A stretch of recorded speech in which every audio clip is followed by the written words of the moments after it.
हे मनुष्य, ईश्वर ने अपनी दया और प्रेम का बारा कुछ समय के लिए इस धरती पर से उठा लिया है। ईश्वर ने ऐसा इसलिए नहीं किया कि मनुष्य नाश हो जाए, बल्कि इसलिए कि मनुष्य परमेश्वर के पास लौट आए।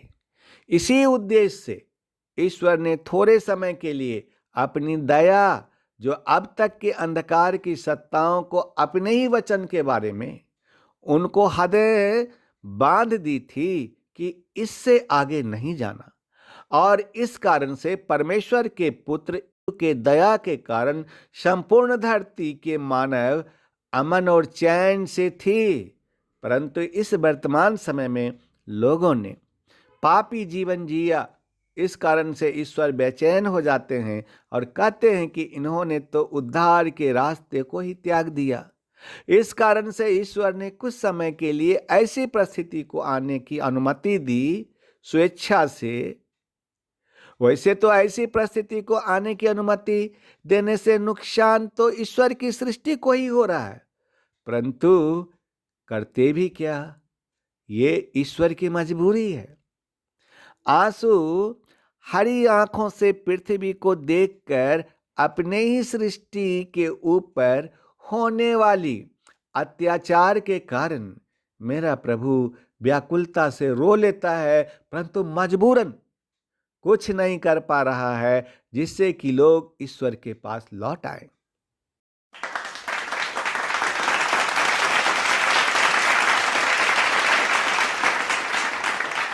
World war 3। डिफेंस एनालिस्ट्स के अकॉर्डिंग आज world war 3 Russia Ukraine, Kashmir, Korea या फिर ताइवान से शुरू हो सकती है।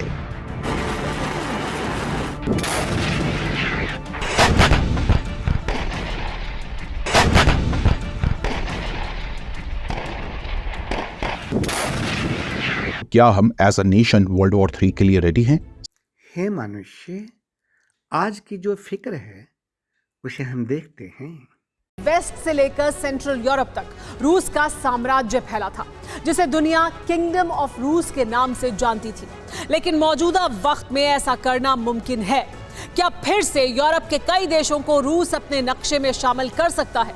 क्या यूरोप में रूसी ध्वज लहरा सकता है? आखिर कैसे पुतिन पूरा करेंगे अपना ये लक्ष्य? क्या यूक्रेन की तबाही ही प्रेसिडेंट पुतिन का असली मकसद है?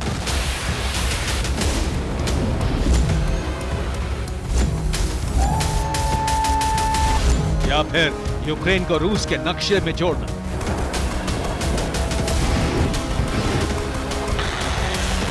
फिलहाल इस पर तो सस्पेंस बरकरार है, लेकिन इसी बीच रूसी साम्राज्य के विस्तार से जुड़ा सनसनीखेज दावा सामने आया है।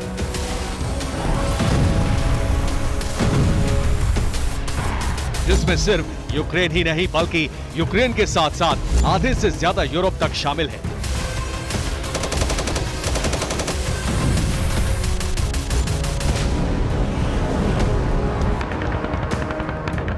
रूस यूक्रेन जंग के बीच रूसी नेशनल टीवी पर एक शो ब्रॉडकास्ट हुआ और उस शो में रशियन गेस्ट ने जो दावा किया वो बेहद ही सन्न कर देने वाला था। आखिर क्या? पहले आप वो सुनिए। तो क्या प्रेसिडेंट पुतिन का असली टारगेट यूक्रेन नहीं बल्कि यूरोप है? क्या यूक्रेन की तरह पुतिन अब यूरोपीय देशों पर हमला करेंगे? सबसे ज्यादा हैरानी की बात यह है कि रशियन मीडिया पर रूसी साम्राज्य से जुड़ी जिन जगहों का नाम लिया गया वो या तो यूरोप के बड़े देशों की राजधानियां हैं या फिर ऐतिहासिक शहर हैं। आखिर कैसे, ये भी जान लीजिए। बर्लिन जर्मनी की राजधानी, ड्रेसडेन जर्मनी का बड़ा शहर, प्राग चेक रिपब्लिक की राजधानी, ljubljana स्लोवेनिया की राजधानी, लंदन ब्रिटेन की राजधानी। आप ये जानकर हैरान रह जाएंगे कि सेंट्रल और वेस्ट यूरोप में आने वाले ये सभी मुल्क नेटो मेंबर हैं और नेटो वो संगठन है जो रूस का कट्टर विरोधी है।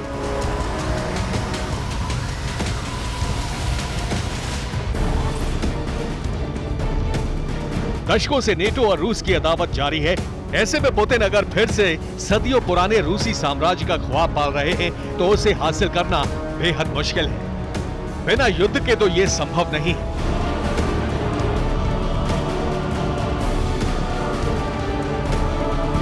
ऐसे में आशंका जताई जा रही है कि रशियन मीडिया चैनल पर रूसी साम्राज्य से जुड़ा जो दावा किया गया, क्या वही पुतिन का आखिरी मकसद है?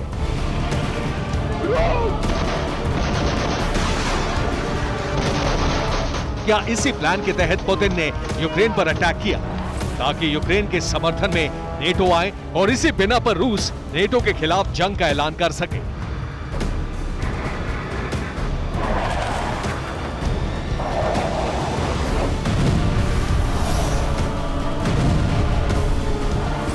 कहीं न कहीं पुतिन अपने प्लान में कामयाब होते भी दिखाई दे रहे हैं, क्योंकि रूस यूक्रेन जंग में नेटो देशों का किरदार काफी अहम है। और जो देश यूक्रेन की बढ़ चढ़कर मदद कर रहे हैं, जो युद्ध में सीधे दखलंदाजी कर रहे हैं, वो फ्रांस, ब्रिटेन, जर्मनी ही है।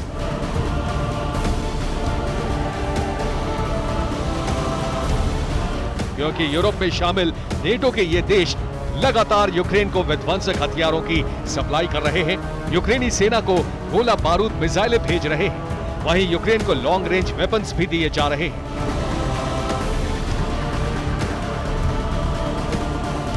नेटो देशों के रवैये से पहले ही पुतिन का माथा ठनका हुआ है और अब तो रूसी राष्ट्रपति ने एक ऐसे ब्रह्मास्त्र को वॉर जोन में उतारने का ऐलान किया है जो लंबी दूरी तक न सिर्फ प्रहार करता है बल्कि अपनी एटमी ताकत से दुश्मन का संहार कर देता है।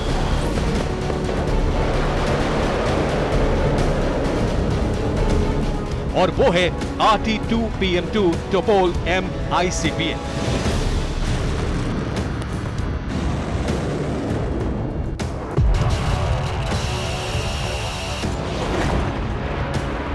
भले ही अब तक रूसी डिफेंस यूक्रेन से जंग, टैंक, तोप, रॉकेट लॉन्चर, लड़ाकू विमान और कम दूरी तक मार करने वाली मिसाइलों से लड़ रहा हो,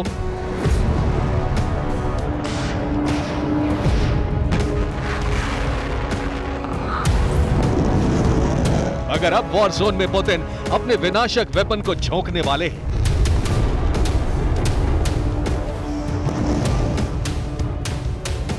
और जानते हैं रूस जिस टोपोल M-ICBM मिसाइल को जंग में उतारने वाला है, उसने रूस के एडवांस यार्ड्स मिसाइल को रिप्लेस किया है। रूस और चीन के साथ अमेरिका की तनातनी चरम पर पहुंच गई है। तो क्या सुपर पावर मुल्क एटमी गदर मचाने की तैयारी कर रहे हैं? क्या सुपर पावर ने कर दिया महायुद्ध का ऐलान?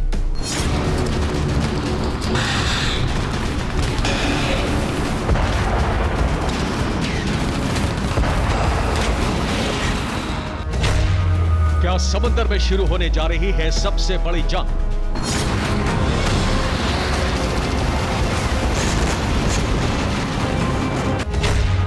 ब्लैक सी से अलास्का तक क्यों है भयानक तनाव?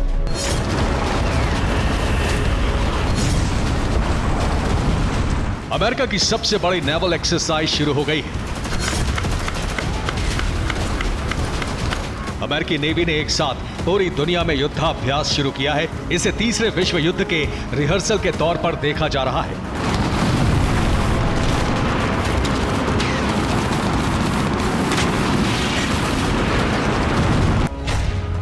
अमेरिकी नेवी की इस एक्सरसाइज में 6 एयरक्राफ्ट कैरियर, 7 फ्लीट और 25,000 नौसैनिक शामिल हैं। इसे एक साथ 22 टाइम जोन में आयोजित किया जा रहा है।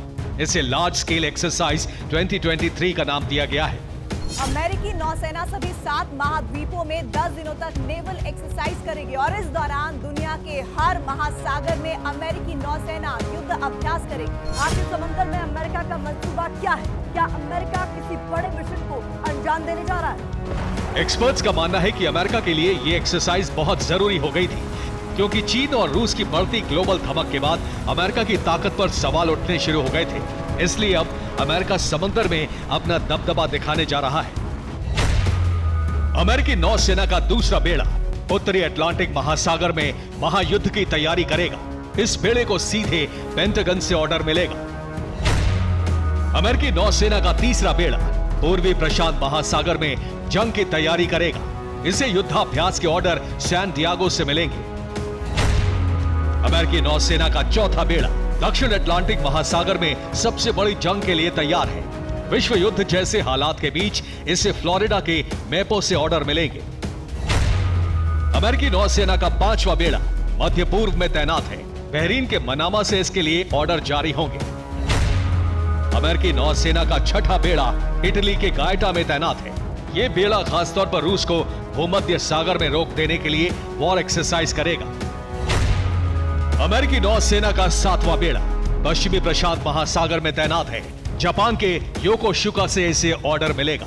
यह सबूत है कि अमेरिका फ्यूचर वॉरफेयर की जबरदस्त तैयारी कर रहा है।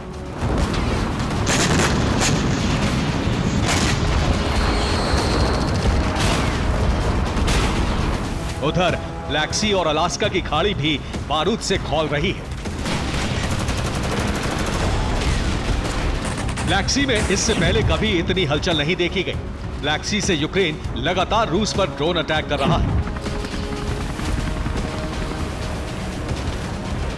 ब्लैक सी वॉर का सबसे बड़ा एपिसेंटर बन गया है। यूक्रेन जहां ब्लैक सी में मौजूद रूसी ठिकानों को टारगेट कर रहा है, वहीं रूस भी ब्लैक सी से साउथ यूक्रेन को तबाह करता जा रहा है।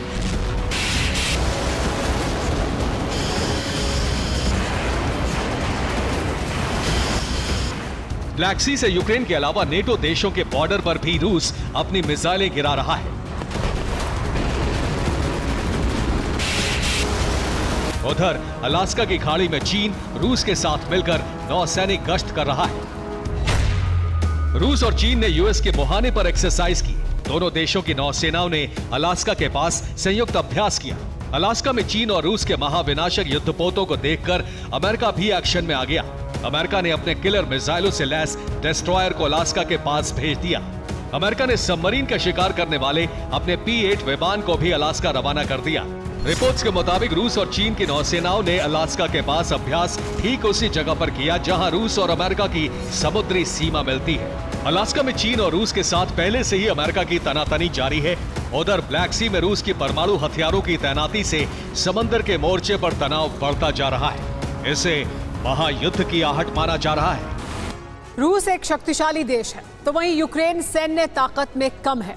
बावजूद इसके यूक्रेनी प्रेसिडेंट जेलेंस्की ने रूस के सामने सरेंडर करने की बजाय युद्ध लड़ने को तरजीह दी। उनकी इसी हिम्मत को पूरी दुनिया सलाम कर रही है।